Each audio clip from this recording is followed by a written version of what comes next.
को शांत करना पड़ेगा। सुधांशु, आप अपनी बात को कंप्लीट कर लीजिए, अलका जी भी इंतजार कर रही है। भाई अगर ये ऐसे चीखने चिल्लाने के लिए आए तो एक तरफा चीखे चिल्लाएं, फिर दर्शकों के साथ क्यों अन्याय कर रहे हैं? अब मैं बिल्कुल जवाब देता हूं। देखिए हमारी सरकार ने अनफेयर कर रहे हैं आप कि जो दूध दही और उसके ऊपर सरकार आने से पहले जीएसटी अनफेयर कर रहे हैं आप लगातार, और जो ज्यादा था सिर्फ दूध पे, दही पे, छाछ पे नहीं था, टूथपेस्ट पर भी था, साबुन पर भी था, और सर पे लगाने वाले तेल में भी था। 27% था, जो अब घट के 18% हो गया है। हां, यह जो निर्णय लिया पैकेज के ऊपर इसलिए लिया है कि जो पैकेज बनाने वाली कंपनियां, उनके पास अच्छे संसाधन है, वो भी अच्छा काम कर रही है, मैं उसके खिलाफ नहीं हूं, और वो एक्सपोर्ट भी होता है, परंतु उनके संसाधनों को हम गली के नुक्कड़ पे, शहर के अंदर, अपने मोहल्ले से लेके गांव तक के जो लोग अपना दूध दही छाछ बना के बेचते हैं, उनको अगर हम उतनी ही सुविधा देंगे उस बड़ी मल्टीनेशनल को, जो अरबपति खरबपति इतनी बड़ी है कि अंबानी अडानी से बड़ी कंपनियां हैं, उनको वही सुविधा मिलनी चाहिए जो हमारे गांव के एक ग्वाले को, गांव के एक अहीर को, या शहर के नुक्कड़ पर बैठे हुए दही और दूध की दुकान चलाने वाले व्यक्ति को मिलनी चाहिए। तो यह न्याय होगा क्या? और आज एक और बात कहना चाहता हूं, आज एक और है, साइंस में एक बदलाव आ रहा है। अब बहुत से लोग कहते हैं कि प्रोसेस्ड और पैक्ड फूड की बजाय हमें डायरेक्ट और ओपन मिले तो ज्यादा अच्छा है। और आप देखिए बहुत जो लोग आज के संपन्न वर्गों में भी हो गया है कि अगर सीधा दूध मिल जाए तो ज्यादा अच्छा है, लोग गाय और भैंस का दूध सीधा लेना चाहते हैं। अरे भाई, उस वर्ग को अगर हमने थोड़ी सी सुविधा दी है तो इसमें कौन सी समस्या की बात है? और उससे जो पहले आपके टैक्स था उससे आज की डेट में ये सुविधा पब्लिक के लिए असुविधा ना बन जाए, इसका ध्यान भी सरकारों को रखना पड़ेगा। लेकिन जिसको सुविधा कहा जा रहा है, कांग्रेस उसको असुविधा कह रही है, अलका जी, और ये बड़ा महत्वपूर्ण विषय है। और बार बार श्रीलंका की भी बात हो रही है कि कहीं देश श्रीलंका की ओर ना चला जाए, परिस्थितियां ऐसी ना खराब हो जाए। लेकिन श्रीलंका ना हो उसके लिए कुछ चीजें तो करना जरूरी है, और इसके अंदर आपकी भी पॉलिटिकल, आपकी भी सरकारें शामिल हैं। जिन 6 सरकारों ने इस पर हामी भरी है उसमें आपकी सरकार भी शामिल है, लेकिन अब सदर में शोर मचा रहे हैं और जीएसटी काउंसिल में हां कर रहे हैं। ऐसा क्यों? पॉलिटिक्स ऑफ कन्वीनियंस नहीं? अमीश जी, मैं आपके सीधा, धन्यवाद अमीश जी आपके सवालों का, सीधा दर्शकों से बात करूंगी। मैं दर्शकों को यह यकीन दिला देना चाहती हूं कि कांग्रेस नेता श्री राहुल गांधी जी को अगर सरगना कहा जाएगा इसलिए क्योंकि वो सवाल ना करें, तो ये इनकी भूल है भाजपा नेताओं को कि आप सरगना कहेंगे तो सवाल नहीं पूछेंगे, सवाल तो पूछे जाएंगे। दूसरी बात, एक दिन का उपवास रखकर देश के प्रधानमंत्री जी, मैं कहूंगी कुछ दिनों का उपवास रखिए, नेता भी रखे, एक दिन भूखे तो रहकर देखिए भूख होती क्या है, महंगाई क्या है। जून में 1,30,00,000 लोग बेरोजगार हो गए। जिस पूंजीपति मित्रों की आप बात करते हैं, उन पूंजीपति मित्रों के घर में बैठकर अगर अर्थनीति नहीं अनर्थ नीतियां बनेंगी तो संसद में इस सरकार का जवाब देना मुश्किल होगा ही होगा। मैं आपको बता रही हूं, जीएसटी शमशान घाट नहीं छोड़ रहे हैं। अब तो मरने पर, कब्र पे, कफन पर, आपकी अंतिम संस्कार पे 18% मरते मरते की भी कहते हैं ना, ये जेब से उसे नोच लेना चाहते हैं। मैं आपसे हाथ जोड़कर कहूंगी अमीश जी, दूध आटा क्या है ये? बच्चे के मुंह से दूध छीन रहे हैं आप कहते हैं अडानी, पूछिएगा इनसे, मुंबई में अडानी एयरपोर्ट, अडानी का जो एयरपोर्ट है, 12,000 करोड़ उनका कर्ज माफ किया इन्होंने। किसान तड़प रहा है कि 3 आपने एमएसपी पे कमेटी बिठानी थी, कानून बनाने थे, बात करने को अलका आपने क्या बोला? 12,000 करोड़ का कर्ज माफ किया अदानी पर। एक सेकंड वापस आइए, अदानी पर 12,000 करोड़ का कर्ज माफ किया है। Are you sure about it? क्योंकि वो एयरपोर्ट पहले किसी और ग्रुप के हाथ में था, वो एयरपोर्ट पहले किसी और ग्रुप के हाथ में था। इसकी भी आप थोड़ी जांच पड़ताल कर ले, क्योंकि कौन से ग्रुप के हाथ में था? कौन से?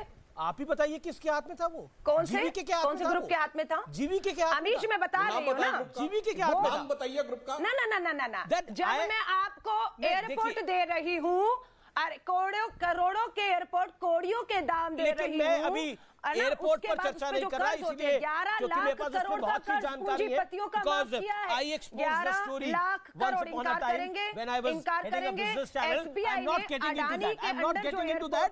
ओके अलका जी, मुझे एक सवाल आपसे गंभीर रूप से पूछना है। आपने बोला ये सरकार जो है वो महंगाई बढ़ा रही है। अलका जी, पूंजीपतियों के वकील मिलेंगे, सरकार के वकील मिलेंगे, गरीब मजदूर का वकील कौन है? मैं पूछना चाहती हूं। आप गरीबों की की वकील हैं, आप मजलूमों की वकील हैं, आप एक सेकंड लेकिन एक सेकंड मैडम मेरा सवाल नहीं, यहाँ तो मुझे कोई भी गरीब आम आदमी का, बेरोजगार युवाओं का, किसान का प्रवक्ता दिख ही नहीं रहा है। हर कोई सरकार को सही ठहराने पर लगा हुआ है। मैं सरकार को मैडम मेरा सवाल आंदोलन नहीं मैं तो गरीब के लिए सवाल पूछ रहा हूँ, मैं तो गरीब के लिए सवाल पूछ रहा हूँ, मैं मिडिल क्लास के लिए सवाल पूछ रहा हूँ।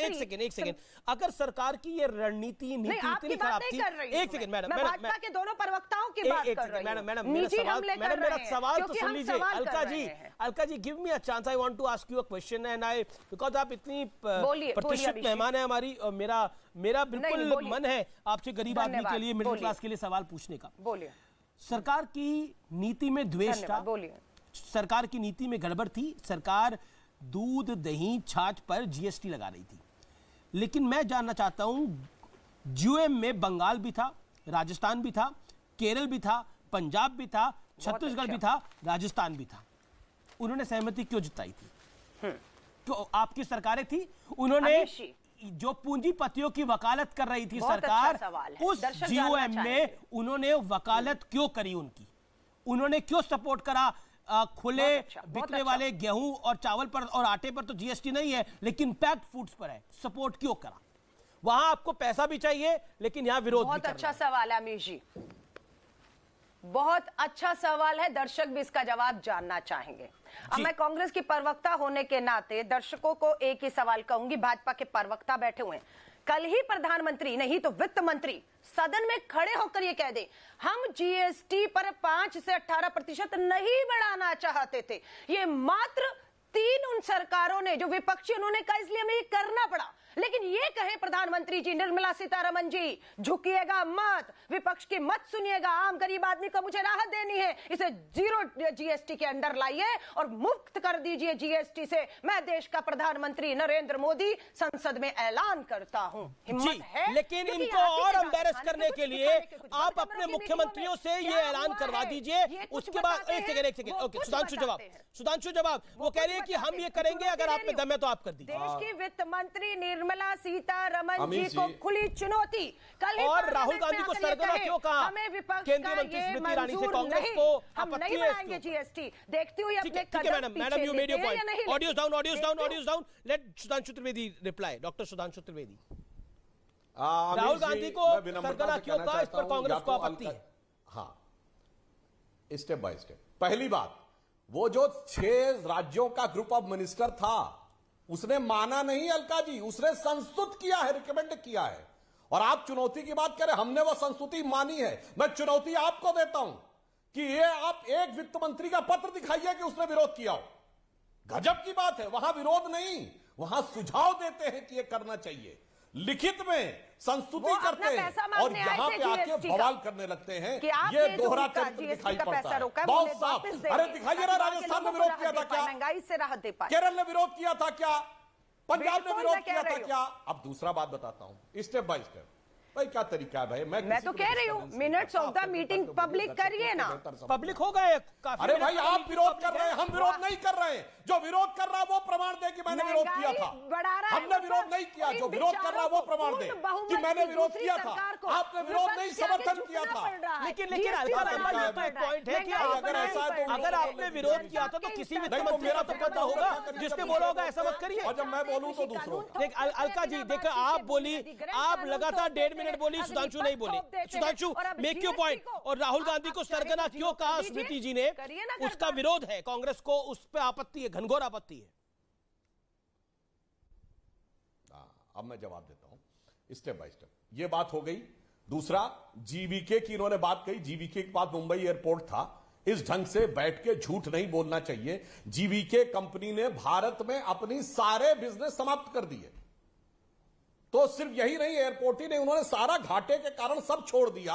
और उसके बाद कह रहे जैसे कि एक एयरपोर्ट दिया गया। अब आइए राहुल गांधी जी के बात के ऊपर। इनको राहुल गांधी जी की बात पे आपत्ति है। ये वही है ना जिन्होंने सिर्फ 1 महीना पहले मोदी जी की मौत की कामना करने वाले एक नहीं 2 नेताओं के बयान और मौत के प्रकार तक बताए। ये वो लोग हैं जिन्होंने बोटी बोटी काट डालूंगा वर्ड छोड़िए। जब इमरान मसूद ने बोला तो वो सपा में था, उसको कोटि कोटि नमन करके पार्टी में लाके यूपी कांग्रेस का अध्यक्ष बनाया। और फिर एक ने कुत्ते की मौत और एक ने हिटलर की मौत बोला। और उसके बाद आज ये कह रहे राजनीति के उद्दाम मानदंडों के प्रतीक हैं। अमीश जी, जब इंदिरा गांधी ने हमारे साथ इतना बड़ा दमन किया था, उसके बाद भी हमने कभी मौत की कामना नहीं की थी। हमारे किसी नेता का बयान दिखा दें कि हमने कभी किसी विपक्ष के प्रधानमंत्री की मौत की कामना, टुकड़े टुकड़े करने, हिटलर की मौत, कुत्ते की मौत जैसे शब्द बोले हों, और उसके बाद ये आकर इस प्रकार की बात कहें। और राहुल गांधी जी तो ओपनली देश की जनता के साथ कितना बड़ा झूठ बोल चुके हैं। हम जुलाई 2022 में हैं, जाके चेक कर लीजिए। अप्रैल 2021 में राहुल जी और प्रियंका जी दोनों ने ट्वीट किया कि हमारे बच्चों का वैक्सीन विदेश भेज दिया गया। आम आदमी पार्टी ने भी बोला। उस समय तक भारत तो क्या पूरी दुनिया में बच्चों का वैक्सीन नहीं बना था। चूंकि सेकेंड वेव भयंकर थी, देश में लोगों में आक्रोश था, तो कैसे देश में आग लगा दी जाए, सरासर झूठ बोलकर उसका प्रमाण देने वाले लोग आज ये कर रहे हैं। और आज देखिए अलका जी, आज 200 करोड़ वैक्सीनेशन हो गई, जिसको आम आदमी पार्टी और कांग्रेस कह रही थी। कोई कह रहा था 5 साल लगेंगे, कोई कह रहा था 10 साल लगेंगे। नरेंद्र मोदी ने 200 करोड़ वैक्सीनेशन हेल्थ वर्कर्स के सौजन्य से करवा दिया। अब आपको लगता नहीं है कि अगर आप बुरा बोलते तो आज क्रेडिट भी देना चाहिए? मोदी डिड इट,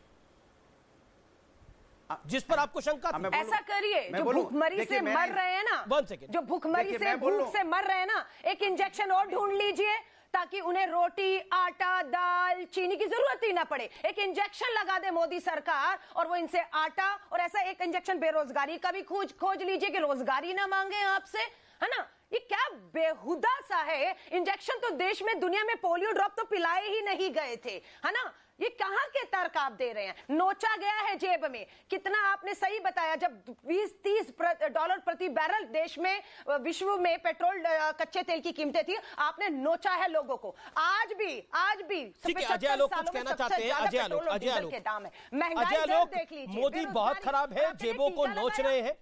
मोदी बहुत खराब है, जेबों को नोच रहे हैं। इतना परेशान है डॉक्टर अनुराग भदौरिया, तो वो तो कह रहे थे अब दूध कैसे खरीदूंगा मैं। अमीश जी, बेसिकली बहस अब उनसे कीजिए जिनका संतुलन ठीक हो। इस पूरे बहस में पहले आपने एक शब्द सुना संवैधानिक संस्थाओं के लिए, अभी आपने अपने लिए शब्द नहीं सुना, बेहुदा। अभी आपका मन नहीं भरा और बहस कीजिएगा इन लोगों से। संतुलन खराब हो गया है। संसद सत्र कल तो नहीं होगा, तय है, कल तो प्रदर्शन होगा। क्यों? बेल के बाद ईडी पूछताछ क्यों कर रही है? ये भी देश में इतिहास बनेगा कि कोई न्यायालय के केस की जांच कर रहा है। समय यहाँ समाप्त हो रहा है, समय समाप्त हो रहा है। अनुराग भदौरिया, माफी चाहूंगा, आपके पास आखिरी दौर में नहीं आ पा रहा मैं। फिलहाल आर पार में इतना ही, लेकिन सियासत का काम ही है शोर मचाना। इसीलिए तो कहते हैं कि पॉलिटिक्स जो है वो बड़ी कन्वीनियंस की बात होती है। नमस्कार।